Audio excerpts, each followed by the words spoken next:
कल मैं एक चार्ट बना रहा था, ठीक है, जिसमें मैंने अप्लाइड फोर्स दिखाया था, ठीक है, एक्सेलरेशन दिखाया था, फ्रिक्शन फोर्स दिखाया था।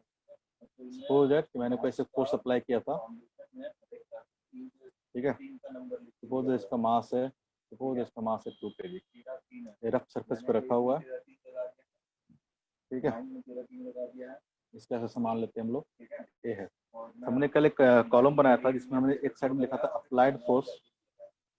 कई लोग का नेटवर्क चला गया था तो वापस से कर देते हैं। इधर था अप्लाइड फोर्स, ठीक है, इधर कॉलम बनाया था मैंने एक्सेलरेशन का, और इधर कॉलम बनाया था मैंने फ्रिक्शन फोर्स का। फ्रिक्शन फोर्स का एक्सपेरिमेंट है, ठीक है, एक्सपेरिमेंट के थ्रू ही पता चला था फ्रिक्शन फोर्स की वैल्यू कैसे निकालते हैं, ठीक है। तो हमने क्या किया था, सबसे पहले हमने मान लिया सपोज दैट अप्लाइड फोर्स हमारा 0 न्यूटन का है, अप्लाइड फोर्स हमारा 0 न्यूटन का है। उस टाइम पे अगर मान लो कोई फोर्स अप्लाई नहीं कर रहे हो तो जो एक्सेलरेशन होगा बॉडी में कितना होगा, 0 होगा, और जो फ्रिक्शन फोर्स होगा वो भी क्या होगा, 0 होगा। फ्रिक्शन फोर्स भी क्या होगा, 0 होगा। फिर हमने क्या किया, सपोज दैट थोड़ा सा फोर्स बढ़ाया, अब मान लें हमने 5 न्यूटन का फोर्स अप्लाई किया। जब 5 न्यूटन का फोर्स अप्लाई किया तब भी ब्लॉक क्या कर रहा था, मूव हमारा नहीं कर रहा था। हमने 5 न्यूटन का फोर्स अप्लाई किया, देखा कि ब्लॉक हमारा मूव नहीं कर रहा है।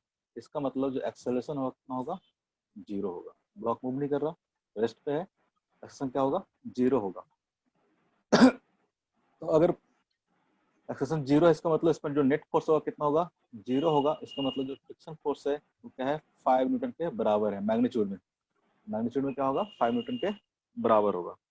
हमने थोड़ा फोर्स और बढ़ाया, ठीक है, हमने फोर्स अप्लाई कर दिया 10 न्यूटन का। बीच में अगर कहीं समझ में नहीं आएगा तो पूछेंगे, ठीक है, कहीं समझ में नहीं आएगा तो पूछेंगे। बहुत सिंपल सिंपल चीज़ है, थोड़ा इंटरेक्टिव रखो, बीच में पूछते रहा करो, हमको भी अच्छा लगता है, तुमको भी अच्छा लगेगा। अब मैंने क्या किया, थोड़ा सा फोर्स बढ़ाया, 10 न्यूटन का फोर्स कर दिया। फिर भी देखा हमने ये ब्लॉक क्या कर रहा है, मूव नहीं कर रहा, अभी भी इसका जो एक्सेलरेशन है क्या है, 0 है। इस कंडीशन में जो अप्लाइड फोर्स के बराबर अगेन कितना हो जाएगा, फ्रिक्शन फोर्स। जितना फोर्स आपने अप्लाइड किया उतने क्या हो जाएगा, फ्रिक्शन फोर्स। हमने फोर्स क्या किया, और बढ़ाया, ठीक है, 20 न्यूटन। इस टाइम पे एक्सेशन तो क्या है, 0 है, अभी भी क्या हो जाएगा, फ्रिक्शन फोर्स 20 न्यूटन का हो जाएगा। अभी भी जो फ्रिक्शन फोर्स है सपोज दैट 20 न्यूटन का। अब मान लो कि सपोज दैट मैंने फोर्स किया 24 न्यूटन, हमने फोर्स किया 24 न्यूटन, 24 न्यूटन किया तो क्या हुआ, सपोज दैट इसमें जो एक्सेलरेशन है 24 न्यूटन अप्लाई करने पर इसमें एक्सेलरेशन प्रोड्यूस होगा 3 मीटर पर सेकंड स्क्वायर। सपोज दैट इसमें जो एक्सेलरेशन प्रोड्यूस हो गया 3 मीटर पर सेकंड स्क्वायर। इस ब्लॉक में अगर एक्सेलरेशन प्रोड्यूस हुआ 3 मीटर पर सेकंड स्क्वायर तो फ्रिक्शन फोर्स कितना होगा, अप्लाइड फोर्स कितना है आपका 24 न्यूटन का। सपोज दैट जो फ्रिक्शन फोर्स है उसको मान लेते हैं हम लोग एफ एस है। कैसे निकालेगा, तो F minus F S equal to कितना हो जाएगा, mass of the object into जो एक्सेलरेशन। एक्सेलरेशन हमने मेजर किया है, एक्सपेरिमेंटल हमने मेजर किया है। अगर 24 न्यूटन फोर्स हमने अजम्पशन ले रहे हैं, ठीक है, एक्सपेरिमेंट कर रहे हैं, इसमें सारा फोर्स अजम्पशन कर रहे हैं। सपोज दैट आपने 24 न्यूटन का फोर्स इस पे अप्लाई किया और ये ब्लॉक क्या किया, एक्सेलरेट करना शुरू कर दिया। 20 न्यूटन तक यहाँ पे जो अप्लाई कर रहे थे यहाँ तक ब्लॉक हमारा मूव नहीं कर रहा था, एक्सेलरेशन क्या था, 0 था। इस कंडीशन में क्या होगा, जो अप्लाइड फोर्स है फ्रिक्शन फोर्स क्या होगा, उसके बराबर हो जाएगा। अब मैंने जैसे फोर्स मान लो कि 24 न्यूटन का फोर्स अप्लाई किया, जैसे 24 न्यूटन का फोर्स अप्लाई किया ये ब्लॉक क्या किया, हमारा एक्सेलरेट करना स्टार्ट कर दिया। तो जब एक्सेलरेट करना स्टार्ट कर देगा तो फ्रिक्शन फोर्स कितना हो जाएगा, तो फ्रिक्शन फोर्स देखोगे अप्लाइड फोर्स कितना है 24 माइनस, वेरी गुड। तो यहाँ से जो फ्रिक्शन फोर्स आया कितना आ जाएगा, 18 न्यूटन आ जाएगा।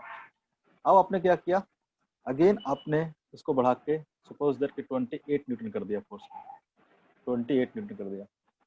अब जो एक्सेलरेशन आया वो आया 5 मीटर पर सेकंड स्क्वायर, 5 मीटर पर सेकंड स्क्वायर, ठीक है। तो यहाँ से जब फ्रिक्शन फोर्स देखोगे तो अगेन कितना आ जाएगा, फ्रिक्शन फोर्स अप्लाइड फोर्स कितना है, अप्लाइड फोर्स है, अप्लाइड फोर्स है 28 minus friction force F S equal to क्या हो जाएगा, 2 इंटू 5, 2 इंटू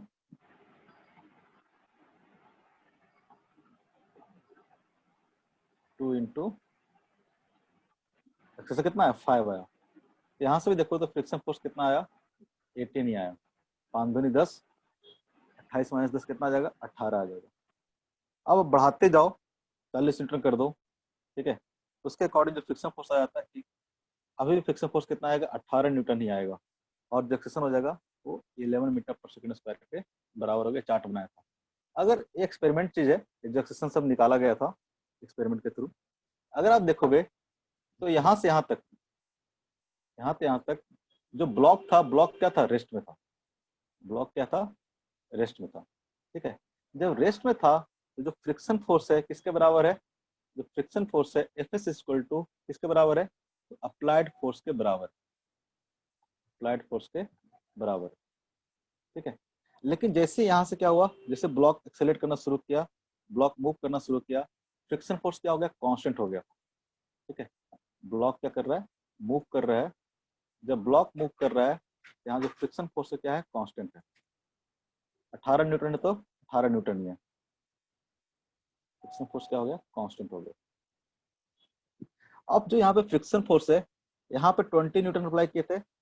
सपोज दैट कि जस्ट 20 पॉइंट, सपोज दैट कि आपने 20 पॉइंट जस्ट 0.0001 न्यूटन का फोर्स अप्लाई किया, ठीक है, और ब्लॉक क्या किया एक्सेलरेट करना शुरू कर दिया, जस्ट मूव करना शुरू किया है।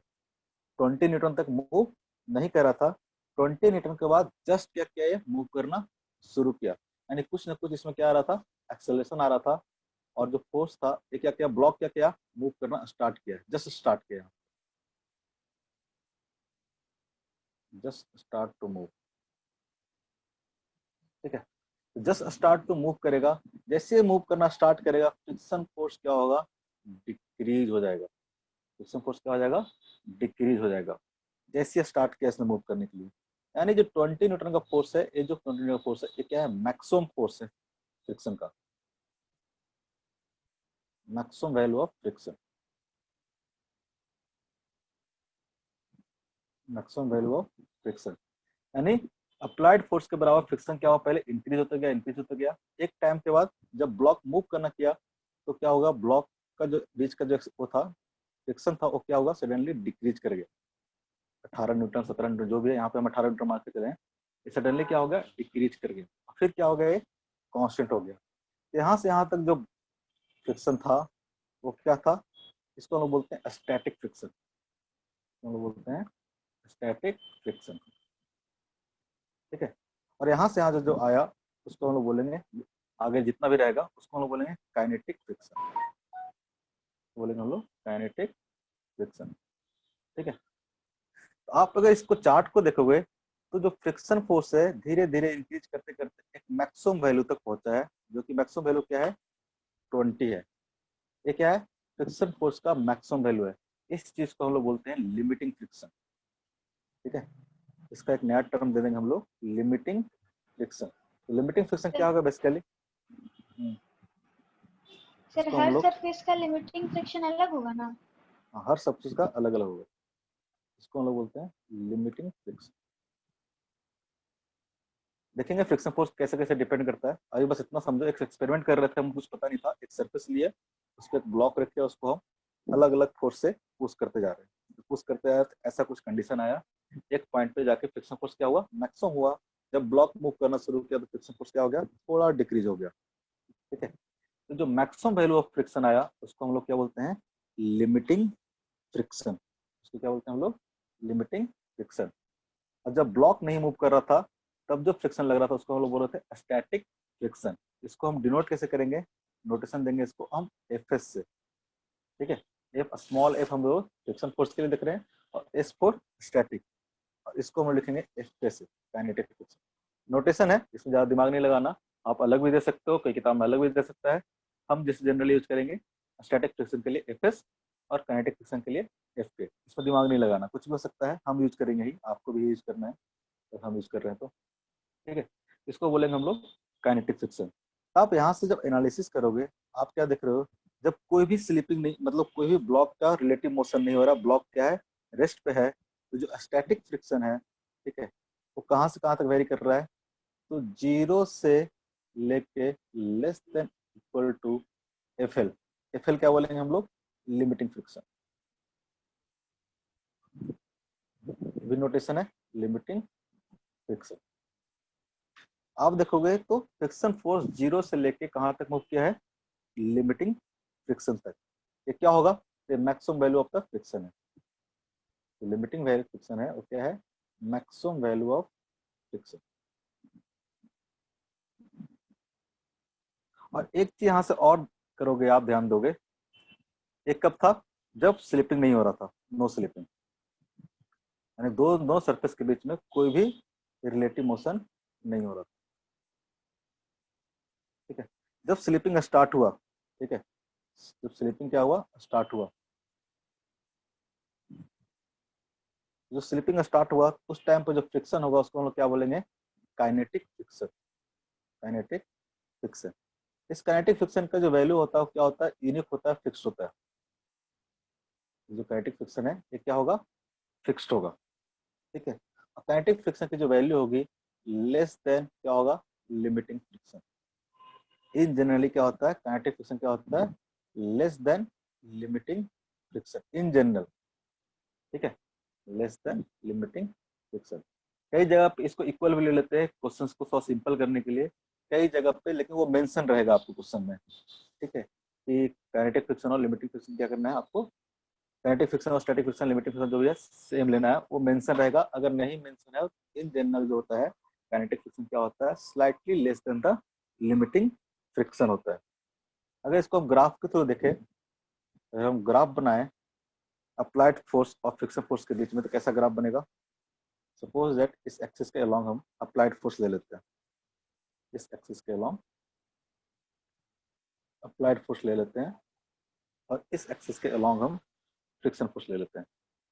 सिंपल, स्मॉल एफ देता हूँ, मतलब क्या होगा, फ्रिक्शन फोर्स। ठीक है, आप देखोगे कब तक, जब तक 20 न्यूटन नहीं हुआ था, जब तक 20 न्यूटन नहीं हुआ था, ठीक है, जब तक अप्लाइड फोर्स क्या था, 20 न्यूटन नहीं हुआ था, तब तक जो फ्रिक्शन फोर्स की वैल्यू थी अप्लाइड फोर्स के बराबर थी। यानी अगर ये 5 न्यूटन था, ये भी क्या था, 5 न्यूटन। अगर ये 10 न्यूटन था, ये भी क्या था, 10 न्यूटन। ये अगर 15 न्यूटन था, ये भी क्या था, फ्रिक्शन फोर्स क्या था, 15 न्यूटन। ग्राफ कैसा आएगा, ग्राफ आएगा स्ट्रेट लाइन, ग्राफ कैसा आएगा, स्ट्रेट लाइन। जैसे 20 से आप आगे बढ़े, जैसे 20 से क्या करें आप आगे बढ़े, फ्रिक्शन फोर्स कितना हो गया, फ्रिक्शन फोर्स हो गया 80 न्यूटन। ये हो गया 20 न्यूटन, सपोज दैट ये क्या है, 80 न्यूटन। तो फ्रिक्शन फोर्स क्या होगा, स्लाइटली डिक्रीज होके अब इस फ्रिक्शन फोर्स क्या हो जाएगा, कांस्टेंट हो जाएगा। ठीक है, आप फोर्स बढ़ाते जाओ, बढ़ाते जाओ, बढ़ाते जाओ, बढ़ाते जाओ, काइनेटिक फ्रिक्शन क्या रहेगा, कांस्टेंट रहेगा। इसको हम लोग बोल रहे हैं काइनेटिक फ्रिक्शन। ये जो पूरा पार्ट हो गया हमारा क्या हो गया, स्टैटिक फ्रिक्शन।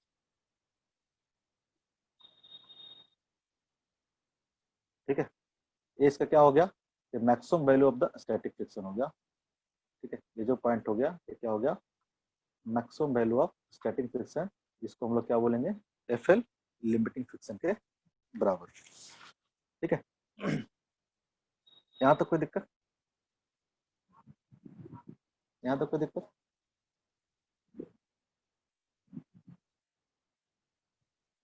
आपने क्या किया, सपोज दैट आप फोर्स अप्लाई कर रहे हो F, फोर्स क्या कर रहे हो, अप्लाई F कर रहे हो। ठीक है, ये ब्लॉक मूव नहीं कर रहा है ड्यू टू द फ्रिक्शन, तो क्या होगा, सपोज दैट आपने 10 न्यूटन का फोर्स अप्लाई किया यहाँ पे 2 kg के ब्लॉक पे। ठीक है, ये ब्लॉक मूव नहीं कर रहा होगा, तो क्या होगा, इसको जो फोर्स देखोगे, इसका अगर FBD बनाएंगे, इस डायरेक्शन में क्या बनाएंगे हम लोग, इस डायरेक्शन में हमारा अप्लाइड फोर्स F है, और क्या है, इस डायरेक्शन में हमारा क्या होगा, फ्रिक्शन फोर्स FS होगा, और क्या होगा, एक नॉर्मल रिएक्शन क्या होगा, N होगा। एक नॉर्मल रिएक्शन क्या होगा, N होगा। इसका नीचे mg लग रहा होगा, mg लगने के कारण सरफेस क्या करेगा, ब्लॉक पे एक और फोर्स लगाएगा, नॉर्मल रिएक्शन हम लोग बहुत पढ़ रखे हैं। ठीक है, तो जो फ्रिक्शन फोर्स है इस डायरेक्शन में लग रहा है, और नॉर्मल फोर्स क्या लग रहा है, ऊपर डायरेक्शन में लग रहा है। इस दोनों को, ये देखो दोनों क्या है, तो कॉन्टैक्ट फोर्स है, नॉर्मल फोर्स और फ्रिक्शन फोर्स दोनों क्या है, कॉन्टैक्ट फोर्स है। अगर पूछे कि नेट कॉन्टैक्ट फोर्स कितना होगा, ठीक है, तो नेट कॉन्टैक्ट फोर्स क्या आएगा, इस डायरेक्शन में आएगा। इसको हम बोल रहे हैं एफ सी। एफ सी क्या हो गया हमारा, तो नेट कॉन्टैक्ट फोर्स हो गया।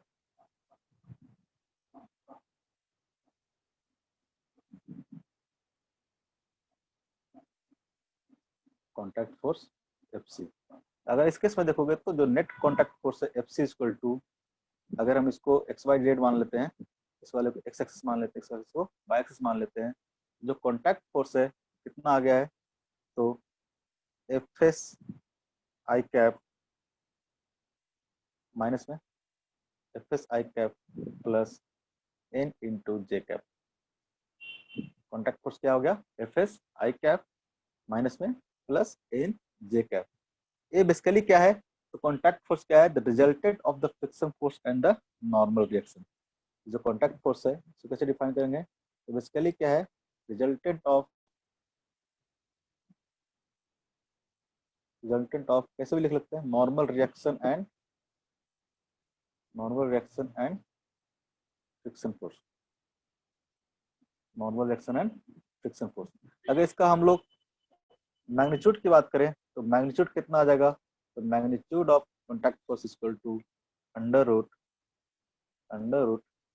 N square plus F S का स्क्वायर। ठीक है। सपोज दैट ये एंगल थीटा है, जो कि कॉन्टैक्ट फोर्स नॉर्मल के साथ एंगल बना रहा है। एंगल थीटा अगर निकालना हो तो कैसे निकालेंगे, tan थीटा इक्वल टू कितना आ जाएगा, तो tan theta equal to F S by क्या हो जाएगा, normal. tan theta equal to हो जाएगा एफ एस बाई नॉर्मल। ठीक है। यानी जो नेट कॉन्टैक्ट फोर्स होगा और नॉर्मल के साथ अगर थीटा एंगल बना रहा है, इसकी वैल्यू कितना हो जाएगी, tan थीटा वैल्यू इक्वल हो जाएगी, थीटा इक्वल टू कितना हो जाएगा, tan inverse F S by N. ठीक है। तो दिक्कत, तो हम लोग बोल सकते हैं, अगर मान लो कि दो सरफेस के बीच में, ठीक है, दो सरफेस के बीच में,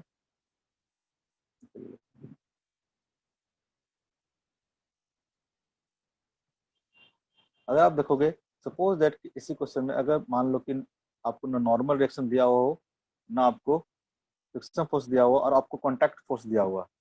ठीक है। तो इस पे कॉन्टैक्ट फोर्स इस तरह से लग रहा है, एफ सी। ठीक है। एफ सी के अगर दो कंपोनेंट लोगे, सपोज दैट एंगल थीटा लेते हैं, मान लो सिर्फ कॉन्टैक्ट फोर्स दिया हुआ है, ए वाला इसका दो कंपोनेंट लोगे तो ये क्या हो जाएगा, एफ सी कॉस थीटा, और इधर क्या हो जाएगा, F C sine theta. F C cos theta, इधर क्या हो जाएगा, एफ सी साइन थीटा। तो जो एफ सी साइन थीटा है बेसिकली क्या है, तो फ्रिक्शन फोर्स के बराबर है। फ्रिक्शन फोर्स इक्वल टू कितना हो जाएगा, तो एफ सी साइन थीटा। तो फ्रिक्शन फोर्स को ऐसे भी बोल सकते हैं कि friction force is the component of contact force along the surface.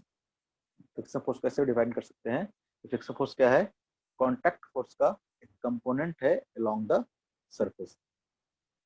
ठीक है। तो फ्रिक्शन फोर्स क्या हो सकता है, friction force component of contact force, component of contact force along surface, along surface. ठीक है। ये तो बात हुई फ्रिक्शन फोर्स के नेचर के बारे में। ठीक है, कैसा लगता है और डायरेक्शन क्या होता है। हमेशा इसका जो डायरेक्शन होगा फ्रिक्शन फोर्स का कैसा होगा, जो डायरेक्शन होगा फ्रिक्शन फोर्स का हमेशा कैसा होगा, opposite to the relative motion. ठीक है। डायरेक्शन अगर देखेंगे हम लोग, direction of friction force, direction of friction force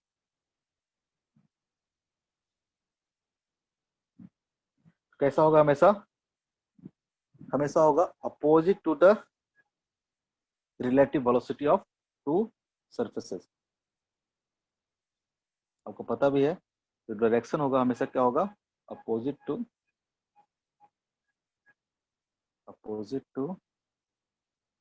the relative velocity of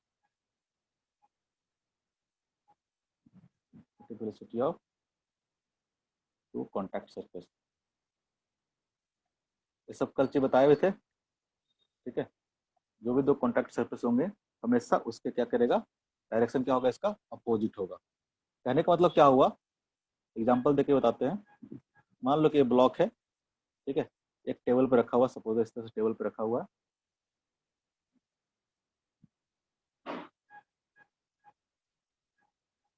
एक ब्लॉक है, सपोज टेबल पे रखा हुआ है। आप इधर से फोर्स लगा रहे हो, एफ फोर्स इस पे अप्लाई कर रहे हो। जब एफ फोर्स अप्लाई करोगे तो जो ब्लॉक ऊपर वाला ब्लॉक है इसका इंटेंशन किधर होगा मूव करने का, ठीक है। इंटेंशन क्या होगा इसका, ब्लॉक का मूव करने का इंटेंशन क्या होगा, आगे की ओर होगा। ब्लॉक को देखोगे, ब्लॉक का इंटेंशन क्या है, हमेशा जो रिलेटिव मोशन है उसका, ऐसा जरूरी नहीं कि रिलेटिव मोशन हो ही, ठीक है, ठीक है। ऐसा नहीं है कि रिलेटिव मोशन ब्लॉक मूव करे तभी फ्रिक्शन लगेगा। अगर ट्राई भी कर रहा है, रिलेटिव मोशन हो रहा है, मतलब कि इंटेंशन भी है उसका मूव करने का, इंटेंशन भी है उसका मूव करने का, फ्रिक्शन फोर्स क्या करेगा, एक्ट करेगा। इसका इंटेंशन किधर है, आगे की ओर मूव करने का है। अगर इधर की ओर फोर्स लगाते हो आप, तो जिसका वेलोसिटी आएगा इधर की ओर मूव करना चाहेगा। भले वेलोसिटी जीरो है लेकिन ट्राई किधर करेगा मूव करने के लिए, तो फॉरवर्ड डायरेक्शन में लगेगा। इस पे फोर्स होगा फ्रिक्शन का, फ्रिक्शन फोर्स का फोर्स किधर होगा, तो बैकवर्ड डायरेक्शन में, इस पे, ब्लॉक पे। अगर टेबल पे देखोगे आप, ठीक है, टेबल पे देखोगे तो टेबल के रिस्पेक्ट में ये जो ब्लॉक है कहाँ जाएगा, आगे की ओर जाना चाह रहा है। ये जो सरफेस है, ये जो कॉन्टेक्ट सरफेस है, ठीक है, ब्लॉक का, वो क्या है, फॉरवर्ड डायरेक्शन मूव करना चाह रहा था। तो जब फॉरवर्ड डायरेक्शन मूव करना चाहेगा तो टेबल क्या होगा, बैकवर्ड डायरेक्शन मूव करना चाहेगा। इसके रिलेटिव देखोगे, अगर यहाँ पे खड़ा होकर देखोगे सरफेस में, ये सरफेस क्या है, आगे की ओर मूव करना चाह रहा है। अगर इसके रिस्पेक्ट में देखोगे तो ये सरफेस क्या हो रहा होगा, पीछे की ओर जाना चाह रहा होगा, जाना चाह रहा होगा, जाए चाहे न चाहे जाना चाह रहा होगा। तो इसका जो रिलेटिव मोशन देखोगे, इंटेंशन तो क्या है, बैकवर्ड डायरेक्शन में है। तो इसके सरफेस जो फ्रिक्शन फोर्स लगेगा, क्या लगेगा, आगे की ओर लगेगा। क्या लगेगा, आगे की ओर लगेगा। इस ब्लॉक पे फ्रिक्शन फोर्स क्या लगेगा, क्योंकि इसका इंटेंशन जो है आगे जाने का था, इसका फ्रिक्शन फोर्स क्या लगेगा, बैकवर्ड डायरेक्शन में लगेगा। यहाँ पे इसका सरफेस पीछे जाना चाह रहा था, तो जो फ्रिक्शन फोर्स होगा क्या लगेगा, फॉरवर्ड डायरेक्शन में लगेगा।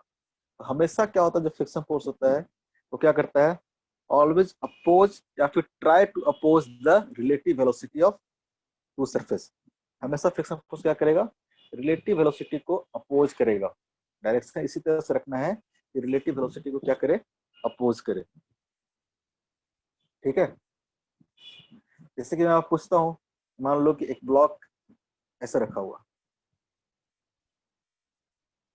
ठीक है, एक ऐसा रखा हुआ, इस ब्लॉक के ऊपर एक ब्लॉक और रखा हुआ है।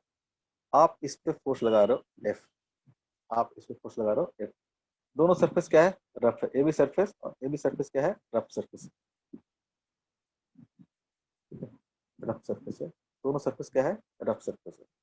अब आप इसको फोर्स एफ लगाते हो, तो आपको सारे कॉन्टैक्ट फोर्स के बीच में आपको फ्रिक्शन का डायरेक्शन देखना है कि फ्रिक्शन फोर्स किधर लगेगा। हम मैग्नीट्यूड की बात नहीं कर रहे, अब सिर्फ डायरेक्शन की बात कर रहे हैं। अगर हम ब्लॉक, इसको मैं मान लेता हूँ, कुछ ब्लॉक ए मान लेता हूँ, इसको ब्लॉक मैं बी मान लेता हूँ। तो जो ब्लॉक ए का जो सरफेस होगा, ठीक है, अगर ब्लॉक ए पे देखोगे आप फोर्स किस पे लगा रहे हो, ब्लॉक बी पे लगा रहे हो, फोर्स लगा रहे हो ब्लॉक बी पे। तो ब्लॉक बी क्या करेगा, आगे की ओर मूव करना चाहेगा। जो ब्लॉक बी है वो क्या करेगा, आगे की ओर मूव करना चाहेगा। तो जब ब्लॉक बी आगे की ओर मूव करना चाहेगा, तो जो ब्लॉक ए है कैसा दिखेगा, बैकवर्ड डायरेक्शन मूव करना दिखेगा। ब्लॉक बी क्या करेगा, बैकवर्ड डायरेक्शन मूव करना चाहेगा। ब्लॉक ब्लॉक बी पे फोर्स लगा रहे हो, तो ब्लॉक बी पे अगर फोर्स लगा रहे हो तो ब्लॉक बी आगे जाना चाहेगा। तो ब्लॉक बी अगर आगे आना चाहेगा तो इसके रिलेटिव ब्लॉक ए जो है क्या आ जाएगा, पीछे क्यों जाना चाहेगा। इसका जो रिलेटिव मोशन होगा क्या होगा, इंटेंशन किधर होगा, तो पीछे जाने का होगा। इस पे जो फ्रिक्शन फोर्स लगेगा वो फ्रिक्शन किधर लगेगा, इस ब्लॉक पे फ्रिक्शन फोर्स लगेगा फॉरवर्ड डायरेक्शन। सपोज इसको मैं मान लेता हूँ एफ एस 1। तो ब्लॉक ए पे जो फ्रिक्शन फोर्स लगेगा वो लगेगा फॉरवर्ड डायरेक्शन में। अब नीचे वाला सरफेस पे देखोगे, ठीक है, नीचे वाला सरफेस पे देखोगे, जो टेबल है इसके रिस्पेक्ट में ए ब्लॉक कहाँ जा रहा है, आगे की ओर जा रहा है। ए ब्लॉक अगर आगे की ओर जा रहा है तो ये सरफेस क्या होगा, आगे की ओर जाना चाह रहा होगा। ये सरफेस क्या कर रहा होगा, आगे की ओर जाना चाह रहा होगा। किसके रिस्पेक्ट में, इस टेबल के रिस्पेक्ट में। ये जो है सरफेस आगे की ओर जाना चाह रहा है, इस पे जो फ्रिक्शन फोर्स लगेगा वो क्या लगेगा, बैकवर्ड डायरेक्शन। इस पे जो फ्रिक्शन फोर्स लगेगा क्या लगेगा, बैकवर्ड डायरेक्शन लगेगा। ठीक है, ब्लॉक ए पे जो सरफेस है इस पे फ्रिक्शन फोर्स क्या लगेगा, आगे की ओर लगेगा, इस पे कैसे लगेगा, नीचे की ओर लगेगा। दो चीज बताए। अब देखो इस दोनों के बीच में दो कॉन्टेक्ट सरफेस है, हमेशा कॉन्टेक्ट सरफेस दो होता है, तो मैं इस पर तो बताया हूँ, इस सरफेस पे कैसा लगेगा तुम बताओ, इस सरफेस पे कैसा लगेगा तुम लोग बताओ। दो सरफेस का बताया मैंने, इस सरफेस का और इस सरफेस का। इस वाले सरफेस पे, ये वाले सरफेस पे ब्लॉक ए का, सॉरी ब्लॉक बी का जो अपर वाला पार्ट है उस पे और टेबल पे कैसा फ्रिक्शन फोर्स लगेगा तो बताओ। मिली,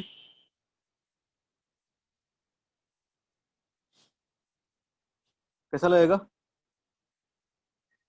ब्लॉक बी के अपर वाला पार्ट पे कैसा लगेगा, दो बताया ना मैंने, अब दो बताओ तुम लोग। मिली किधर लगेगा,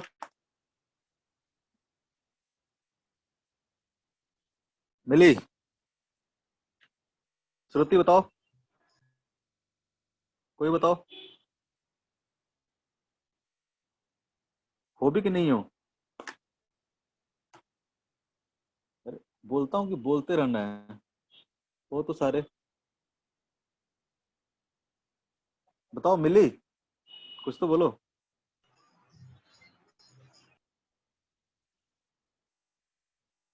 आवाज नहीं आ रहा क्या तुम्हारा। ऋषि, बोलने का है, कुछ कुछ बोल सकते हो तुम लोग भी, माइक अनम्यूट करके बोलो। ऋषि, आदित्य, कोई तो बोलो, समझ में आ रहा है क्या, आवाज नहीं आ रहा किसी का। मैं मिली ट्राई कर रही है बोलने का लेकिन उसका आवाज नहीं आ रहा मेरे पास। हाँ तो मैं बताता हूँ, वो देखो इस सरफेस तो क्या था, पीछे की ओर मूव करना चाह रहा था, क्योंकि ये ब्लॉक आगे की ओर मूव कर रहा था, ये ब्लॉक क्या आएगा, पीछे की ओर मूव करना चाह रहा था। इसके कॉन्टैक्ट सरफेस पे फ्रिक्शन फोर्स क्या लगेगा, आगे की ओर लगेगा। अब इसके रिस्पेक्ट में देखोगे, इसके रिस्पेक्ट में ये जो सरफेस है इधर आगे की ओर मूव करना चाह रहा होगा, ये ब्लॉक ऐसे रखा होगा, आपने से फोर्स लगाया, ये जो सरफेस है ये क्या करेगा, आगे की ओर मूव करना चाहेगा। तो जब आगे की ओर मूव करना चाहेगा तो इसमें जो फ्रिक्शन फोर्स होगा इस सरफेस पे क्या लगेगा, बैकवर्ड डायरेक्शन में लगेगा।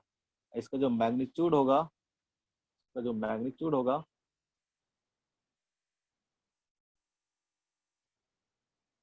इसका जो मैग्नीट्यूड होगा किसके बराबर होगा, तो Fs1 के बराबर ही होगा।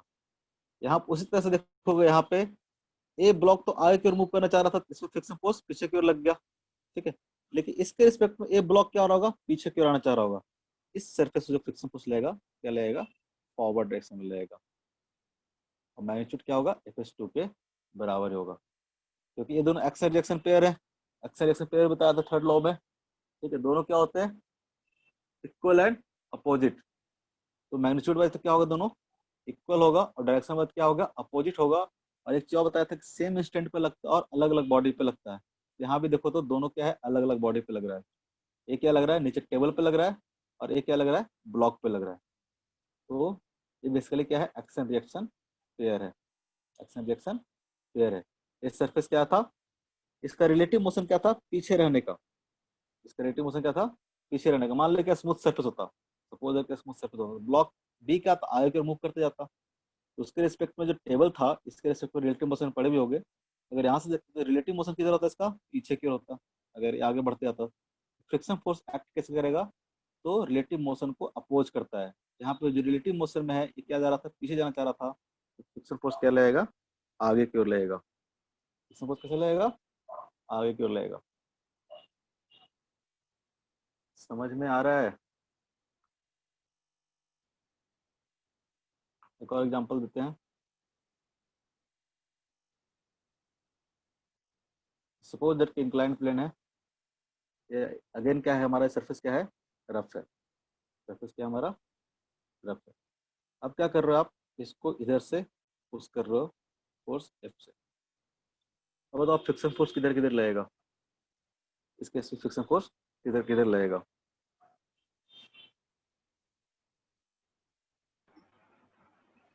सर डाउनवर्ड डायरेक्शन में लगेगा।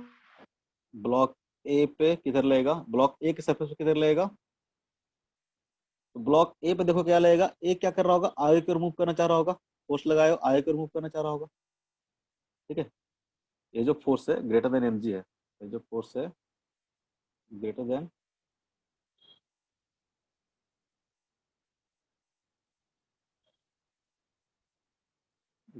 mg cos थीटा और इधर एक फोर्स लगेगा mg sin थीटा।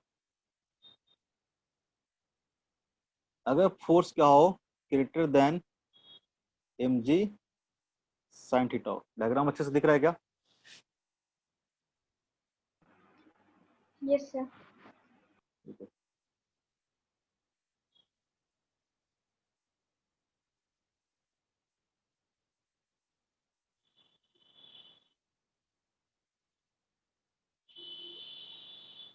एंगल मान लेते हैं हम क्या है, सपोज दैट एंगल कितना है, थीटा है। ये हमारा क्या हुआ, ब्लॉक हुआ।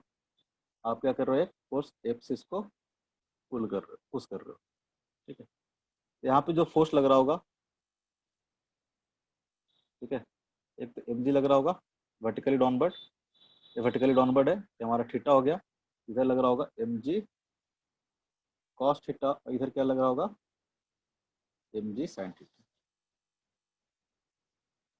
ठीक है, अगर मान लो कि अब अलग अलग कंडीशन देते हैं, suppose that applied force F equal to zero है। ठीक है, suppose that F equal to क्या है, जीरो है। एफ इक्वल टू जीरो होगा तो फ्रिक्शन फोर्स किधर लगेगा, जो सरफेस से क्या है, रफ सरफेस है। हर बार लिखेंगे नहीं, अंडरस्टूड है बाय डिफॉल्ट, फ्रिक्शन पढ़ रहे तो रफ सरफेस ही होगा। ठीक है, रफ सरफेस है तो जो फ्रिक्शन फोर्स का डायरेक्शन किधर होगा, अगर आप देखोगे अपवर्ड। ये, वेरी गुड। क्योंकि देखो इस पे कौन सा फोर्स लग रहा है, एम जी साइन थीटा नीचे की ओर लग रहा है, एम जी साइन थीटा नीचे की ओर लग रहा है। अभी अप्लाइड फोर्स कितना माना हमने, जीरो माना है। ये ब्लॉक क्या करेगा, नीचे की ओर मूव करना चाहेगा। जो ब्लॉक ए है क्या करेगा, नीचे की ओर मूव करना चाहेगा। इस केस में जो फ्रिक्शन फोर्स होगा वो क्या लगेगा, फ्रिक्शन फोर्स इधर लगेगा, अपवर्ड डायरेक्शन में लगेगा। फ्रिक्शन फोर्स क्या लगेगा, अपवर्ड डायरेक्शन में लगेगा। ठीक है, केस टू ले लेते हैं। जब अप्लाइड फोर्स क्या हो, ग्रेटर देन जीरो हो बट लेस देन क्या हो, एम जी साइन थीटा हो, less than M G sine theta हो, तब फ्रिक्शन फोर्स किधर लगेगा,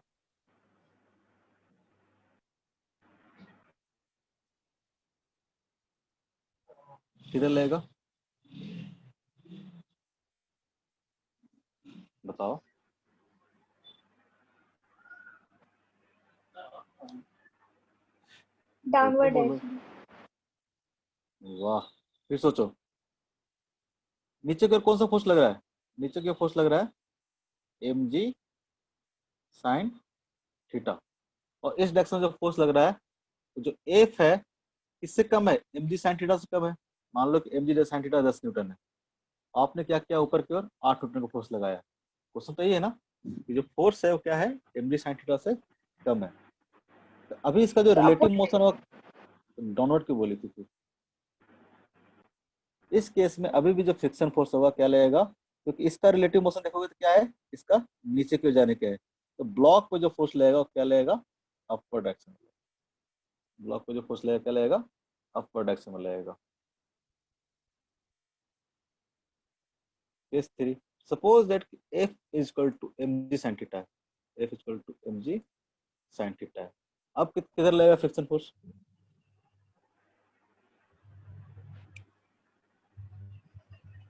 फ्रिक्शन अपवर्ड फोर्स लगेगा लेकिन स्टैटिक रहेगा।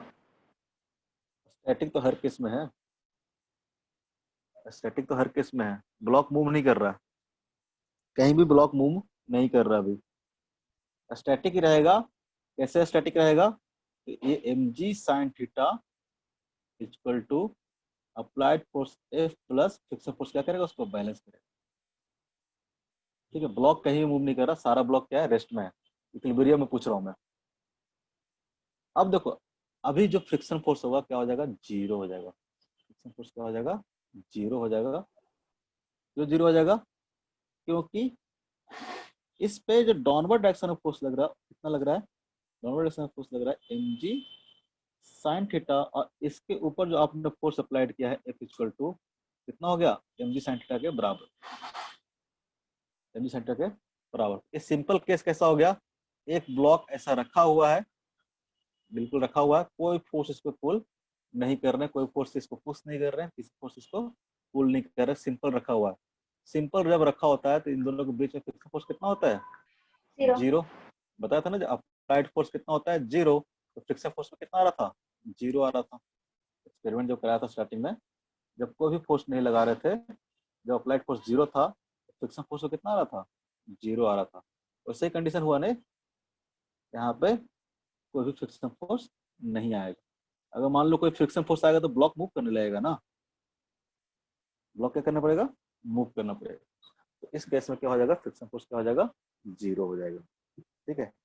अब सपोज दैट जो फोर्स अप्लाइड फोर्स है वो क्या है? Greater than mg sin theta है, greater than mg sin theta. Friction force का डायरेक्शन देखना ही इंपॉर्टेंट है बस, बाकी तो कुछ नहीं खास। एक फोर्स है बस, एक अगर डायरेक्शन देख लिए, लगा लिए, तो जैसे न्यूटन लॉ ऑफ मोशन में कर रहे थे हम लोग, उसमें एक और फोर्स क्या हो जाएगा? ऐड हो जाएगा। टेंशन है उसके साथ फ्रिक्शन फोर्स क्या हो जाएगा? ऐड हो जाएगा। क्या हुआ? टाइम हो गया? टाइम हो गया जी तुम लोग का? 6:30 तो करता है। 6:30 तक? इस पेपर जल्दी कैसे हो जाएगा? किसी के लिए क्लास लेना क्या आपको? आप क्या किया? अप्लाइड फोर्स क्या किया आप? mg sin थीटा से ज्यादा कर दिया। ठीक है। तो जो अपवर्ड फोर्स लग रहा है वो क्या लग रहा है? Greater than mg sin theta, greater than mg sin theta. और डाउनवर्ड कितना लग रहा है? डाउनवर्ड आपको लग रहा है mg sin थीटा के बराबर। ऊपर वाला फोर्स क्या है? ज्यादा है, तो ब्लॉक किधर मूव करना चाहेगा? ब्लॉक मूव करना ऊपर। चाहेगा अपवर्ड डायरेक्शन में। जो यहाँ पे फ्रिक्शन फोर्स आएगा, फ्रिक्शन फोर्स नीचे। किधर आएगा? डाउनवर्ड। ठीक है। अगर आप पूछे कि ये तो ब्लॉक पे फ्रिक्शन देखे, अगर पूछे कि सरफेस पे किधर लगेगा फ्रिक्शन, फर्स्ट केस में फ्रिक्शन किधर लगेगा? सरफेस पे इधर की ओर लगेगा। इंक्लाइंड सरफेस पे देखेंगे तो किधर लगेगा? नीचे की ओर लगेगा। उल्टा लगेगा ना, अगर इस पे ऊपर लग रहा है तो इस पे क्या लगेगा? नीचे लगेगा। उस तरह से यहाँ अगर ऊपर लग रहा था तो इस पे सरफेस पे कितना लगेगा? नीचे लगेगा। ठीक है। यहाँ तो फ्रिक्शन फोर्स 0 आ रहा था, कोई फोर्स नहीं लगेगा। इस केस में तो सरफेस पे देखेंगे, इंक्लाइंड सरफेस पे फ्रिक्शन फोर्स क्या लगेगा? अपवर्ड डायरेक्शन में लगेगा। तो फ्रिक्शन फोर्स का डायरेक्शन देख लोगे, फ्रिक्शन फोर्स का डायरेक्शन देख लोगे ना? यस। ठीक है। अब डायरेक्शन हम लोग फ्रिक्शन फोर्स का देख लिए, कैसे कैसे लगता है फ्रिक्शन फोर्स लगा देना। अब हम लोग बात करेंगे इसके मैग्नीट्यूड के बारे में, ये होता कितना है, ये फ्रिक्शन फोर्स होता कितना है। ठीक है।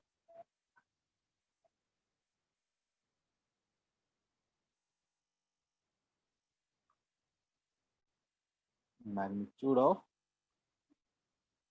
Friction force. ठीक है। पहला केस लेते हैं जब हमारा ब्लॉक मूव नहीं कर रहा है। फर्स्ट केस लेते हैं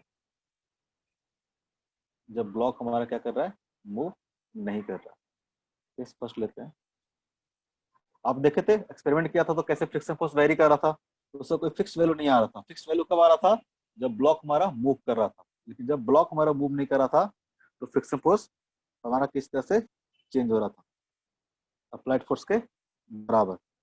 अगर सपोज फर्स्ट केस लेते हैं, there is no slipping between two body, there is no slipping. ठीक है। सिंपल, अगर कोई स्लिपिंग नहीं हो रहा है तो जो स्टैटिक फ्रिक्शन होगा, इस केस में जो फ्रिक्शन होगा क्या बोलेंगे हम लोग? स्टैटिक फ्रिक्शन, क्योंकि कोई स्लिप नहीं हो रहा है। तो जो स्टैटिक फ्रिक्शन होगा वो किसके बराबर होगा? अगर वेक्टर फॉर्म में लिखेंगे तो क्या होगा? निगेटिव ऑफ,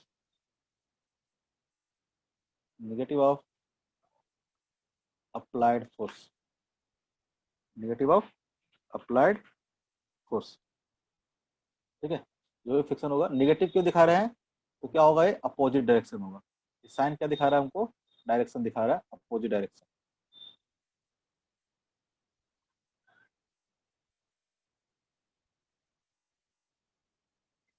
ठीक है।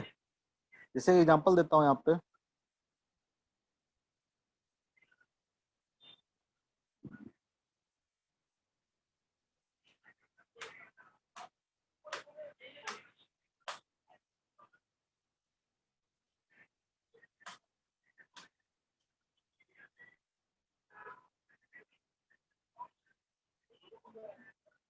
सपोज दैट आपने क्या किया, एक 50 न्यूटन का फोर्स, ठीक है, एट एंगल ऑफ 60 डिग्री आपने इस ब्लॉक पे अप्लाइड किया, ठीक है।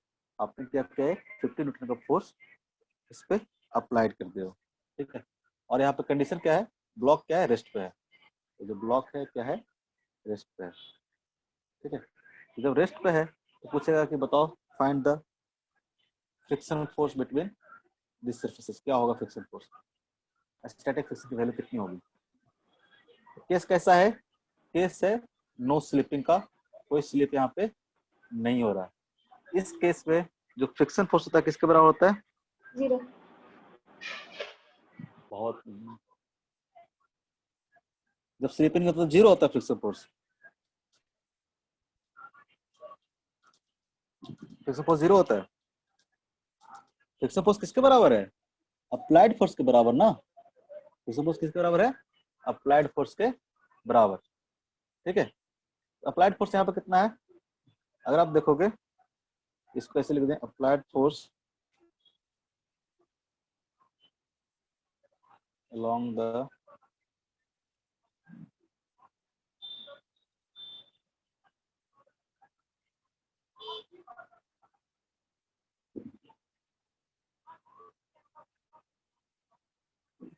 Applied force along the tangential parallel direction, ठीक है। जो भी अप्लाइड फोर्स होगा along the tangential, सरफेस के पैरेलल या फिर सरफेस के टेंजेंशियल। यहाँ पर देखोगे तो यहाँ पे जो फोर्स अप्लाई हो रहा है 50 न्यूटन तो हो रहा है इस डायरेक्शन में, इसका दो कंपोनेंट लोगे तो क्या होगा, 50 cos 60 डिग्री और ये क्या हो जाएगा 50 sin 60 डिग्री। अगर इसका एफबीडी बनाओगे तो नीचे क्या लग रहा होगा, ब्लॉक पे, ब्लॉक का एफबीडी बनाओगे तो नीचे लग रहा होगा mg, जो भी इसका मास होगा, सपोज इसका मास स्मॉल m है, तो नीचे क्या लग रहा होगा, mg लग रहा होगा। और ये जो फोर्स अप्लाइड फोर्स, इसके दो कंपोनेंट ब्रेक कर लिए हमने, इधर क्या लग रहा होगा 50 cos ऑफ 60 डिग्री और इधर क्या लग रहा होगा, इधर लग रहा होगा 50 sin ऑफ 60 डिग्री, ठीक है। इस ब्लॉक पे देखोगे क्या लग रहा होगा, नीचे की ओर mg लग रहा होगा और ये जो अप्लाइड फोर्स इसको दो कंपोनेंट ब्रेक कर लिया, इधर हो जाएगा 50 cos 60 डिग्री, इधर कितना हो जाएगा 50 sin 60 डिग्री, 50-50 है, ठीक है। और कौन सा फोर्स लग रहा होगा, ये जो कॉन्टैक्ट सरफेस है एक फोर्स लगा रहा होगा, कॉन्टैक्ट फोर्स लगा रहा होगा, एक और फोर्स लगा रहा होगा कॉन्टैक्ट फोर्स, जिसको हम लोग बोलते हैं नॉर्मल रिएक्शन, ठीक है। और कौन सा फोर्स लग रहा होगा, अगर ब्लॉक रेस्ट में है, स्लिपिंग नहीं हो रहा है, रेस्ट में है, इसका मतलब एक और फोर्स लग रहा होगा। सरफेस कैसा है, रफ है, एक सरफेस फोर्स क्या लगेगा, ठीक है, फ्रिक्शन फोर्स लगेगा। तो किधर लगेगा, ये जो डायरेक्शन है इसको क्या करेगा, इस डायरेक्शन मूव कराना चाहेगा, इस केस में एक बैकवर्ड डायरेक्शन में क्या लगेगा, फ्रिक्शन फोर्स लगेगा, एक बैकवर्ड में क्या लगेगा, फ्रिक्शन फोर्स लगेगा। अगर यहाँ से आप इक्वेशन देखोगे, ठीक है, तो अगर बाई डायरेक्शन में देखोगे, बाई डायरेक्शन में अगर बैलेंस करोगे चीजों को तो क्या आ जाएगा, normal plus 50 sin 60 degree, 50 sin 60 degree equal to कितना आ जाएगा, mg आ जाएगा। इस ब्लॉक पर लगने सारे फोर्स दिखा लिए हमने। अगर एक्स डायरेक्शन में देखोगे, एक्स डायरेक्शन में, एक्स डायरेक्शन में क्या हो जाएगा, एक्स डायरेक्शन में एफ एस इक्वल टू हो जाएगा कितना, 50 cos ऑफ 60 डिग्री। जो फ्रिक्शन फोर्स होगा क्या होगा, 50 cos ऑफ 60 डिग्री के बराबर, और डायरेक्शन क्या होगा, अपोजिट होगा। तो जब नो स्लिपिंग हो रहा हो इस केस में अगर फ्रिक्शन फोर्स निकालना हो तो अप्लाइड फोर्स निकालोगे अलोंग द सरफेस, ठीक है, अलोंग या पैरेलल टू द सरफेस कितना फोर्स लग रहा है, ठीक है। पैरेलल फोर्स इसके अलोंग, ऐसे नहीं इधर लग रहा है तो इसका मतलब ये नहीं कि 50 न्यूटन के बराबर हो जाएगा, अलोंग द सरफेस निकालना है, इस सरफेस के अलोंग कितना फोर्स लग रहा है, सरफेस के अलोंग कितना फोर्स लग रहा था, 50 cos 60 डिग्री के बराबर।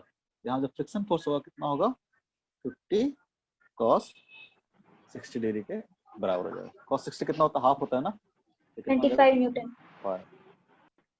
इस तरह से कभी भी रहेगा तो फ्रिक्शन फोर्स निकालना होगा, तो अप्लाइड फोर्स के बराबर तो होता है, लेकिन जो अप्लाइड फोर्स होता है अलोंग द सरफेस, ठीक है, अलोंग द सरफेस मतलब इसके अलोंग, ये अलोंग द सरफेस ये वाला एक्सिस है ना, एक्स एक्सिस है, इसके अलोंग का कंपोनेंट निकालोगे कि अप्लाइड फोर्स का कितना है, ठीक है। एक और एग्जांपल देते हैं, फ्रिक्शन फोर्स निकाल के बताओ।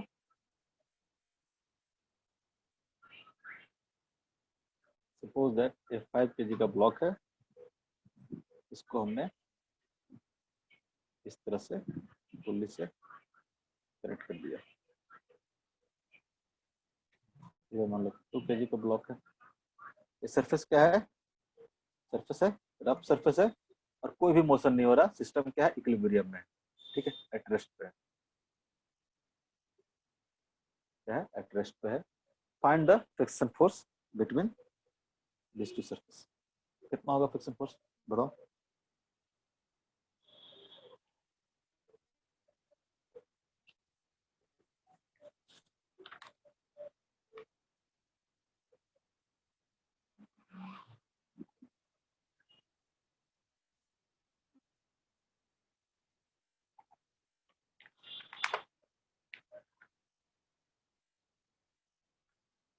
कितना होगा? अगर मूव नहीं कर रहा सिस्टम, ठीक है, इधर क्या लग रहा होगा? टेंशन टी लग रहा होगा, इधर टेंशन क्या लग रहा होगा? टी लग रहा होगा। अगर चीजें मूव नहीं कर रही, इसका मतलब क्या हो गया? इक्वेशन लिखोगे तो क्या हो जाएगा? इस ब्लॉक का एमपीडी बनाओगे, नीचे mg ऊपर टी, तो टी इक्वल टू कितना हो जाएगा? 20 न्यूटन। जी इक्वल टू अगर 10 ले लेते हैं, 2g के बराबर हो जाएगा। 2 इंटू जी कितना हो जाएगा? 20 न्यूटन। ठीक है, अगर ये ब्लॉक मूव नहीं कर रहा है, ये ब्लॉक मूव नहीं कर रहा है, यहाँ पे फोर्स जो लग रहा होगा ब्लॉक 5 kg वाले ब्लॉक पे, 5 kg वाले ब्लॉक पे, इधर क्यों लग रहा है? क्या? टेंशन। और इधर क्यों क्या लग रहा होगा? फ्रिक्शन फोर्स लग रहा होगा। सही ब्लॉक क्या कर रहा है? मूव नहीं कर रहा है। अगर स्मूथ सरफेस होता ब्लॉक क्या करता? इधर डायरेक्शन में मूव कर जाता। देखे भी थे हम लोग पहले, जब स्मूथ सरफेस पे रखे तो ये ब्लॉक क्या कर रहा था? मूव कर रहा था। यहाँ पर रफ सरफेस पे रखा हुआ है तो ब्लॉक क्या कर रहा है हमारा? मूव नहीं कर रहा है। जब ब्लॉक मूव नहीं कर रहा तो जब फ्रिक्शन फोर्स होगा तो किसके बराबर हो जाएगा? टेंशन फोर्स के बराबर। क्योंकि सरफेस के अलोंग कौन सा फोर्स लग रहा है? टेंशन फोर्स लग रहा है। एक और फोर्स लग रहा है नॉर्मल रिएक्शन, ठीक है, नॉर्मल रिएक्शन लग रहा होगा यहाँ पे, ठीक है, ये न्यूटन नहीं है, ये क्या है? नॉर्मल रिएक्शन है, ये नाम मान लेते हैं। और नीचे एमजी लग रहा होगा, ठीक है, एमजी और नॉर्मल रिएक्शन क्या हो जाएगा? बैलेंस हो जाएगा। और फ्रिक्शन फोर्स किसके बराबर हो जाएगा? तो टेंशन के बराबर। Friction force equal to tension, this is equal to 20 newton. ठीक है, तो जब ब्लॉक के बीच में कोई रिलेटिव मोशन नहीं हो रहा, सरफेसेस के बीच में जो रिलेटिव मोशन नहीं हो रहा है, और सिस्टम क्या है? इक्विलिब्रियम में है, इस केस में जो फ्रिक्शन वैल्यू होगा इसके बराबर होगा applied force along the surface. ठीक है, जो भी अप्लाइड फोर्स होगा अलोंग द सरफेस उसके मैग्नीट्यूड के बराबर होगा। ठीक है, केस सेकंड लेते हैं। केस सेकंड क्या है? Just start to slip, just start to move या फिर स्लिप। ठीक है, ये क्या है? जस्ट स्टार्ट किया है। ठीक है, जब तक स्टार्ट नहीं किया था हम लोग कैसे निकालेंगे? केस वन की तरह, नो स्लिपिंग। ठीक है, ये क्या हो रहा है? जस्ट स्टार्ट किया है। ठीक है, जस्ट स्टार्ट किया है। इस केस में फ्रिक्शन फोर्स कितना होगा? तो इसको मान लेते हैं, इसका मास अगर m है तो नीचे कितना लग रहा होगा? नीचे लग रहा होगा mg, ऊपर क्या लग रहा होगा? Normal reaction n। ठीक है, और बैकवर्ड डायरेक्शन में फोर्स लग रहा होगा क्या? Friction force. ठीक है, अगर जस्ट स्टार्ट टू मूव है तो यहाँ पर जो फोर्स लग रहा होगा क्या लगेगा? लिमिटिंग फ्रिक्शन के बराबर। यहाँ पे जो फ्रिक्शन फोर्स लग रहा होगा जस्ट स्टार्ट टू मूव में कौन सा फ्रिक्शन फोर्स लगता है? तो ये लिमिटिंग फ्रिक्शन के बराबर लगता है, क्योंकि फ्रिक्शन का क्या होता है? मैक्सिमम वैल्यू होता है। जब तक फ्रिक्शन अपने मैक्सिमम वैल्यू तक नहीं पहुंचेगा ब्लॉक को मूव करने नहीं देगा। जस्ट ब्लॉक स्टार्ट किया है मूव करना, इसका मतलब जो फ्रिक्शन फोर्स है क्या है? अपने मैक्सिमम वैल्यू में है, यानी जो फ्रिक्शन फोर्स क्या है? लिमिटिंग फ्रिक्शन के बराबर। इसका नाम हमने दिया था क्या? Limiting friction. ठीक है, इसको ऐसे ही बोल सकते हैं, तो minimum force required to move the object या फिर बॉडी। लिमिटिंग फ्रिक्शन इसके लिए क्या है? It is the minimum force required to move the body. इससे कम फोर्स लगाओगे तो बॉडी मूव नहीं करेगा। ठीक है, अगर हम लोग बोलेंगे F L equal to, F L क्या है हमारा? एफ एल क्या है? Limiting friction. इस केस में जो फ्रिक्शन फोर्स लगेगा उसको हम लोग बोलेंगे लिमिटिंग फ्रिक्शन, या फिर इसको ऐसे बोल सकते हैं यह minimum force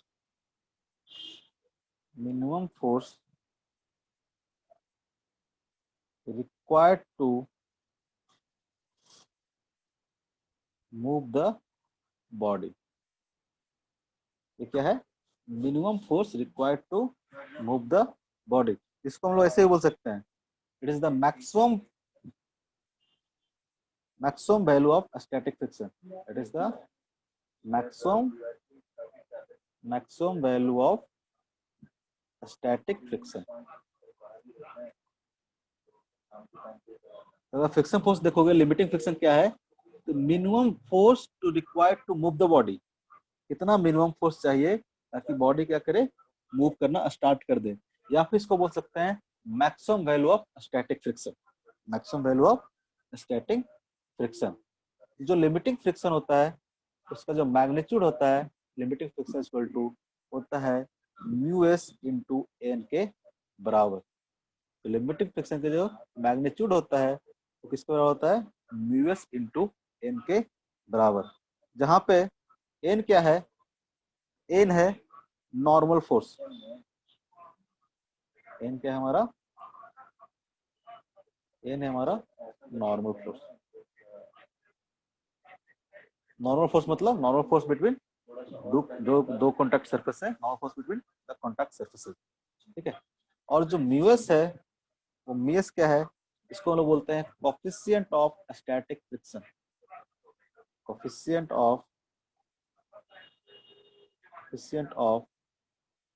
static friction. Coefficient of static friction. ठीक है। जैसे मान लो कि एक ब्लॉक है और ये जो स्टैटिक फ्रिक्शन जो है ये डिपेंड किस पे करता है? इस सरफेस पे डिपेंड करता है। Nature of the surface depends on nature of the surface. Surface मतलब nature of the contact surface. Nature of the contact surfaces. जो भी दो सरफेस कॉन्टैक्ट में है वो किस तरह का सरफेस है उस पे डिपेंड करेगा किसका? Coefficient of static friction. ठीक है। इसको क्या बोलते हैं हम लोग? Coefficient of static friction. ये डिपेंड करता है नेचर ऑफ द सरफेसेस पे। ये आता कैसे है? ये बेसिकली एक्सपेरिमेंट से आता है। ऐसा कोई निकालने का तरीका नहीं है, क्वेश्चन में आपको दिया रहेगा। ठीक है। एक्सपेरिमेंटल वैल्यू होता है किसी भी दो सरफेस के बीच में कोफिशिएंट ऑफ स्टैटिक फ्रिक्शन कितना होगा, एक्सपेरिमेंट्स आता है, हम लोग नहीं निकाल पाएंगे। ठीक है। ये आता है, ये आपको क्वेश्चन में दिया रहेगा और डिपेंड करता है नेचर ऑफ सरफेस पे। अगर कॉन्टैक्ट सरफेस अगर चेंज होते रहेगा तो इसका जो कोफिशिएंट ऑफ स्टैटिक फ्रिक्शन की जो वैल्यू है क्या होती जाएगी? चेंज होती जाएगी। और इसका जो वैल्यू होता है वो कहाँ से कहाँ तक लाई करता है? तो मीएस कहाँ से कहाँ तक लाई करता है? तो 0 से लेके 1 के बीच में। 0 से लेके 1 के बीच में। ठीक है। जो मीएस की वैल्यू है 0 से लेके 1 के बीच में डिपेंड। ठीक है। 0.2, 0.3, 0.4 ऐसा कुछ रहेगा। ठीक है। ये कब होता है? ये जस्ट जब ब्लॉक क्या किया हमारा, मूव करना स्टार्ट किया। सपोज दैट इसके दो सरफेस के बीच में जो म्यूएस की वैल्यू है दे रखा है 0.2 है। ठीक है। और इसका कोई यूनिट नहीं होगा। क्यों नहीं होगा यूनिट? ये क्या है? फ्रिक्शन फोर्स है। ये भी क्या है? नॉर्मल क्या है? फोर्स है। तो friction force equal to some mu into N. अगर आप म्यू का देखोगे, डायमेंशन देखोगे तो क्या होगा? ये यूनिट लेस होगा, डायमेंशन लेस होगा। तो जो म्यू है बेसिकली क्या है? डायमेंशन लेस है, यूनिट लेस है। एक कांस्टेंट है, सिंपल। यूनिट लेस या फिर डायमेंशन लेस क्वांटिटी है। ठीक है। इसका ना कोई डायमेंशन होगा ना कोई यूनिट होगा। क्यों? क्योंकि force equal to mu into क्या है? फोर्स है। इसका कोई यूनिट होगा क्या? यूनिट एंड डायमेंशन पढ़े होगे, इसका कोई भी यूनिट नहीं होगा। ठीक है। तो बेसिकली यूनिट लेस क्वांटिटी है, डायमेंशन लेस क्वांटिटी है और डिपेंड किस पे करेगा? Nature of the contact surface के नेचर पे डिपेंड करेगा। ठीक है। जैसे सपोज दैट इसका म्यू इक्वल टू 0.2 है। जो ब्लॉक है इसका से बना लेते हैं साफ से।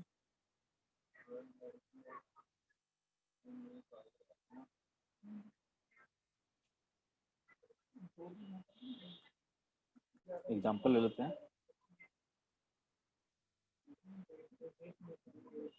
सपोज दैट आपने क्या किया है, कुछ भी ले लेते हैं। सपोज दैट 20 न्यूटन का फोर्स क्या किया आपने, अप्लाई किया है। 1 kg का ब्लॉक है जो कि क्या कर रखा है, रफ सरफेस पे रखा हुआ है।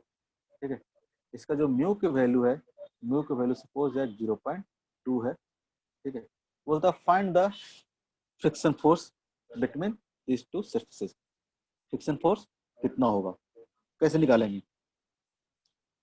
फ्रिक्शन फोर्स निकालने के लिए क्या करेंगे, तो सबसे पहले देखेंगे ये ब्लॉक मूव कर रहा है कि नहीं मूव कर रहा है, ये ब्लॉक मूव कर रहा है कि नहीं कर रहा है।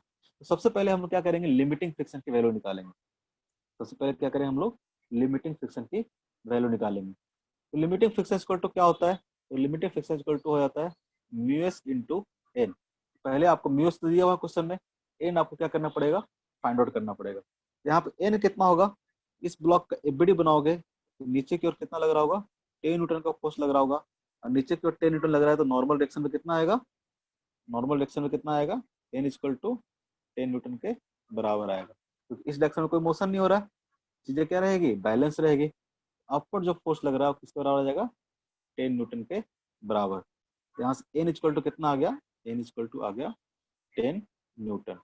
एन एन मत समझ लेना, सेम चीज है। इसको हम लोग एन आर लिख लेते हैं, हमारा क्या है, नॉर्मल रिएक्शन।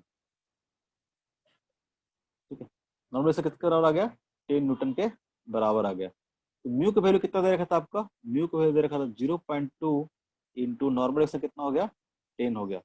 कितना आ गया, 2 न्यूटन।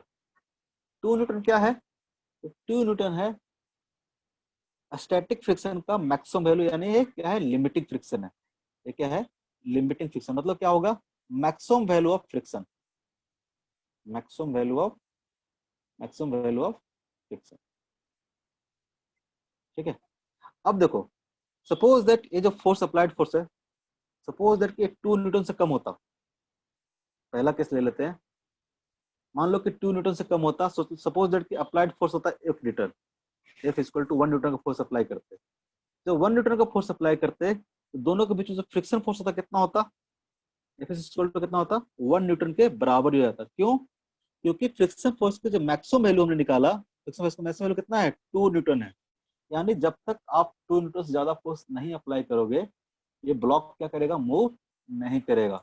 जब ब्लॉक मूव नहीं करेगा तो जो फ्रिक्शन फोर्स होगा किसके बराबर होगा, तो अप्लाइड फोर्स जो कि सरफेस के अलोंग जितना अप्लाइड फोर्स है उसके बराबर है। सपोज दैट आपने 1 न्यूटन का फोर्स अप्लाई किया होगा, सपोज दैट 1 न्यूटन का फोर्स अप्लाई किया होता, उस केस में हमारा लिमिटिंग फ्रिक्शन कितना है, 2 न्यूटन है। उस केस में जो फ्रिक्शन फोर्स की वैल्यू होती कितना होता, 1 न्यूटन के बराबर होता। आप मान लो कि अप्लाई करो तो 1.5 न्यूटन फोर्स, आप चेक करते हैं कि लिमिटिंग फ्रिक्शन कितना है, तो लिमिटिंग फ्रिक्शन कितना है, 2 न्यूटन है। अगेन जो फ्रिक्शन फोर्स क्या होता, 1.5 न्यूटन के बराबर होता है। लेकिन यहाँ पे अप्लाइड फोर्स कितना है, 20 न्यूटन है। अप्लाइड फोर्स कितना है, 20 न्यूटन है। तो जो लिमिटिंग फ्रिक्शन होगा वही यहाँ पे क्या होगा, फ्रिक्शन फोर्स की वैल्यू होगी। क्योंकि ऑब्जेक्ट यहाँ पे क्या कर रहा है, मूव कर रहा है। जब ऑब्जेक्ट मूव करना स्टार्ट किया तो जो फ्रिक्शन फोर्स होगा किसके बराबर होगा, तो लिमिटिंग फ्रिक्शन के बराबर होगा, जो कितना हो जाएगा, 2 न्यूटन के बराबर। अब कुछ बोलोगे सर एक काइनेटिक फ्रिक्शन हो गया, स्टैटिक फ्रिक्शन तो रहा नहीं। हाँ, तो क्या है, काइनेटिक फ्रिक्शन ही है। ये क्या है, काइनेटिक फ्रिक्शन है। लेकिन यहाँ पे जैसे कि जो म्यू था, हमको कुछ अलग अलग नहीं दे रखा था, वो कुछ अलग अलग नहीं देख रखा था। ठीक है, अगर नहीं दिया रखा तो कल भी बता रहे थे हम कि जो लिमिटिंग फ्रिक्शन है उसी को हम लोग काइनेटिक फ्रिक्शन मान लेंगे, अगर कहीं मेंशन नहीं किया हुआ है तो। मेंशन नहीं किया हुआ तो आगे में देखेंगे, उस केस में ज्यादा क्लियर हो जाएगा। ठीक है, जब एक केस समझ में आया कि कैसे निकालेंगे दो सरफेस के बीच में फ्रिक्शन फोर्स। ठीक है, अगला केस देखते हैं, केस 3। जब ऑब्जेक्ट क्या कर रहा हो, केस 3, जो ऑब्जेक्ट क्या कर रहा हो, मूव कर रहा हो। ठीक है, जो ऑब्जेक्ट क्या कर रहा हो, मूव कर रहा हो।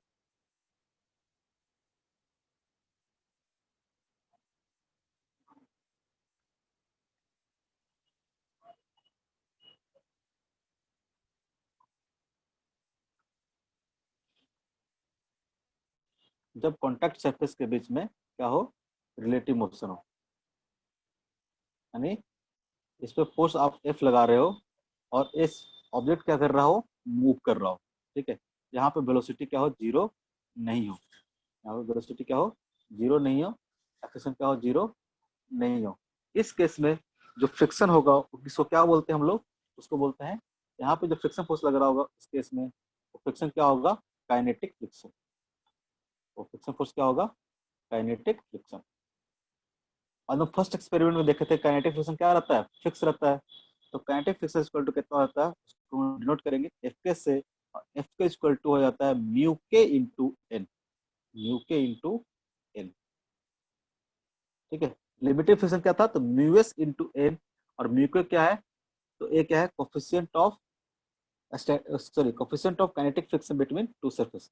ये क्या है, अगेन क्या है, म्यू के क्या है, कोफिशिएंट ऑफ फ्रिक्शन, म्यू के इक्वल टू क्या है, तो कोफिशिएंट ऑफ काइनेटिक फ्रिक्शन। उसको हम लोग स्टैटिक फ्रिक्शन बोल रहे थे। अब जब मूव कर रहा है तो इसको हम लोग बोलेंगे coefficient of kinetic friction, coefficient of kinetic friction. N again क्या हो जाएगा, एन हो जाएगा हमारा नॉर्मल रिएक्शन, ये हमारा क्या हो जाएगा, नॉर्मल रिएक्शन, ठीक है। तो स्टार्टिंग में भी देख रहे थे कि जो लिमिटिंग फ्रिक्शन था, जब फर्स्ट एक्सपेरिमेंट में लिमिटिंग फ्रिक्शन था जो 20 न्यूटन के बराबर था, जबकि जो काइनेटिक फ्रिक्शन था वो क्या हो गया था, घट के 18 न्यूटन हो गया था। जबकि लिमिटिंग फ्रिक्शन किसके बराबर होता है, तो लिमिटिंग फ्रिक्शन पढ़ के आए हम लोग, म्यू एस इंटू एन के बराबर होता है, और काइनेटिक फ्रिक्शन किसके बराबर होता है, तो म्यू के इंटू एन के बराबर होता है। इसका मतलब क्या हुआ, अगर लिमिटिंग फ्रिक्शन से काइनेटिक फ्रिक्शन अगर कम है, इन जनरली क्या होता है, जो काइनेटिक फ्रिक्शन होता है इन जनरली इज लेस देन, किसके बराबर होता है, लिमिटिंग फ्रिक्शन, ठीक है। इन जनरल, इन जनरल, ठीक है, kinetic friction is less than limiting friction. Kinetic friction क्या होता है, काइनेटिक फ्रिक्शन होता है म्यू के into N, it means less than क्या हो जाएगा, तो म्यू एस इंटू एन। यहाँ से क्या कंक्लूजन निकल रहा है कि म्यू के इज क्या होगा, slightly less than mu S होगा, म्यू के इज लेस देन क्या होगा, म्यू एस। यानी जो कोफिशिएंट ऑफ काइनेटिक फ्रिक्शन होता है वो क्या होता है, less than coefficient of static friction, ठीक है। ये चीज ध्यान रखोगे हमेशा कि जो काइनेटिक फ्रिक्शन है उसका जो कोफिशिएंट है क्या होता है, लेस देन स्टैटिक फ्रिक्शन। अगर मान लो किसी क्वेश्चन में ना दिया हो, जैसे यहाँ पे सिर्फ और सिर्फ म्यू दिया हुआ, सिर्फ और सिर्फ म्यू दिया हुआ, तो हम लोग मान के चलेंगे काइनेटिक फ्रिक्शन और स्टैटिक फ्रिक्शन दोनों का कोफिशिएंट क्या है, सेम है। इसी क्वेश्चन में हम लोग दे देते कि म्यू एस इक्वल टू 0.2 है, और म्यू के इक्वल टू 0.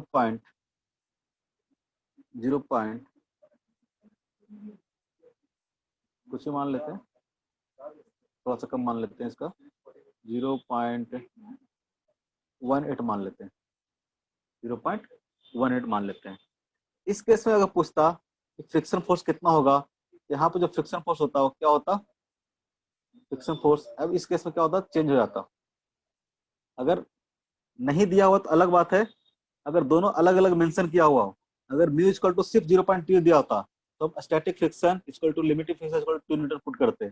लेकिन अगर एक कंडीशन दिया हुआ हो, ठीक है, दोनों फ्रिक्शन का कोफिशिएंट अगर दिया हुआ हो, तो क्या करेंगे हम लोग, जो हमारा फ्रिक्शन होगा इस केस में किसके बराबर होगा, kinetic friction equal to mu के इंटू एन के बराबर हो जाएगा। 0.18 इंटू एन कितना है, तो 10, यानी कितना आता है, 1.8 न्यूटन के बराबर हो जाता है। कब, जब दोनों क्वेश्चन में अलग अलग मेंशन हो। अगर नहीं मेंशन होगा तो हम क्या मान के चल लेंगे, अगर सिर्फ म्यू दिया हुआ है, ठीक है, एक ही म्यू दिया हुआ है, स्टैटिक और काइनेटिक फ्रिक्शन अलग अलग नहीं दिया हुआ है, तो हम मान के चलेंगे कि जो म्यू दिया हुआ है किसके बराबर है, म्यू एस के बराबर है, वही क्या है, म्यू के है। क्वेश्चन में अगर नहीं मेंशन है तो इस चीज को ध्यान रखना, अगर क्वेश्चन में म्यू एस और म्यू के दोनों अलग अलग मेंशन है तो आप अलग अलग ढंग से निकालोगे, दोनों अलग अलग ढंग से निकालो। अगर मेंशन नहीं है तो क्या होगा, कोई इस पे चर्चा करने की बात नहीं है, दोनों को आप क्या करोगे, सेम ले लोगे, ठीक है, कोई दिक्कत। तो जो फ्रिक्शन फोर्स हुआ उसके बारे में सारा चीज हम लोग पढ़ लिए। कैसे कैसे फ्रिक्शन फोर्स एक्ट करता है, क्या होता है नहीं होता है, कब कैसे निकालेंगे। अब बेसिकली इस पे हम लोग क्वेश्चन ही करेंगे, बेसिकली इस पे हम लोग क्वेश्चन करेंगे नेक्स्ट क्लास में। हाँ एक चीज ध्यान रखना, एक चीज इंपॉर्टेंट है, आप इतना चीज पढ़ के देखोगे तो जो फ्रिक्शन फोर्स होता है वो ना तो वेलोसिटी पे डिपेंड करता है ना तो एक्सेलरेशन पर डिपेंड करता है। किस पे डिपेंड करता है फ्रिक्शन फोर्स? फ्रिक्शन फोर्स किस पे डिपेंड करता है? सरफेस पे। सरफेस के कॉन्टेक्ट सरफेस पे डिपेंड करता है, नॉर्मल डायरेक्शन कितना हो उस पर डिपेंड करेगा। ठीक है, इंडिपेंडेंट ऑफ, एक पॉइंट नोट कर लेना, इंडिपेंडेंट ऑफ क्या होता है? Velocity and acceleration of the body.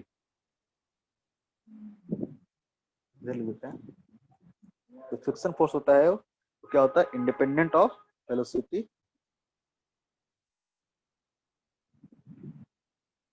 Independent of velocity या फिर एक्सेलरेशन जो भी बोल लो, इस पे डिपेंड नहीं करता है। किस पे डिपेंड करता है? Depends on the contact surface.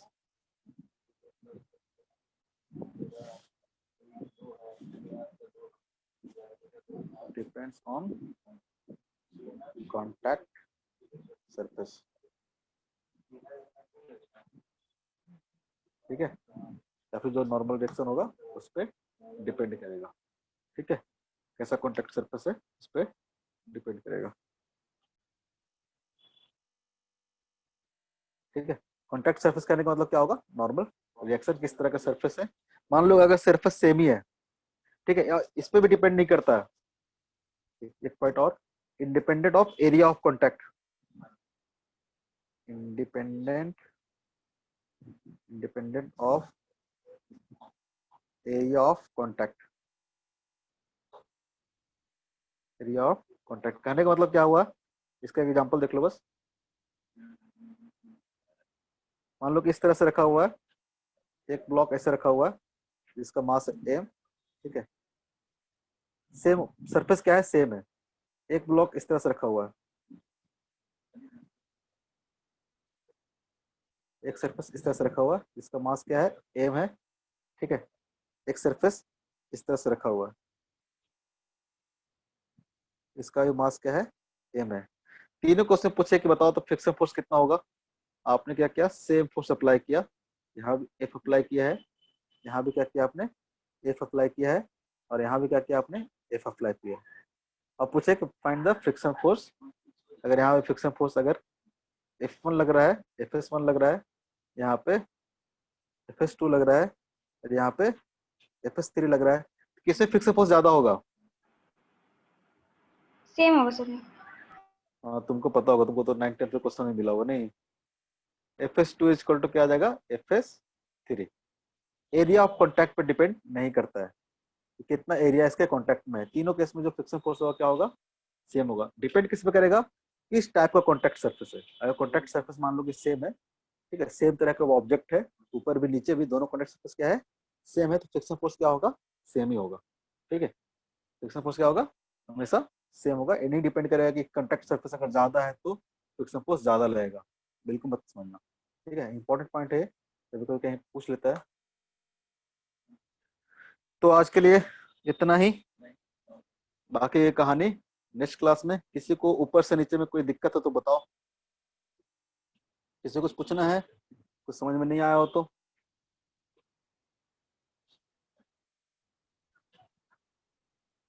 नहीं आया तो बंद करते हैं, सब समझ में आ गया तो ठीक है।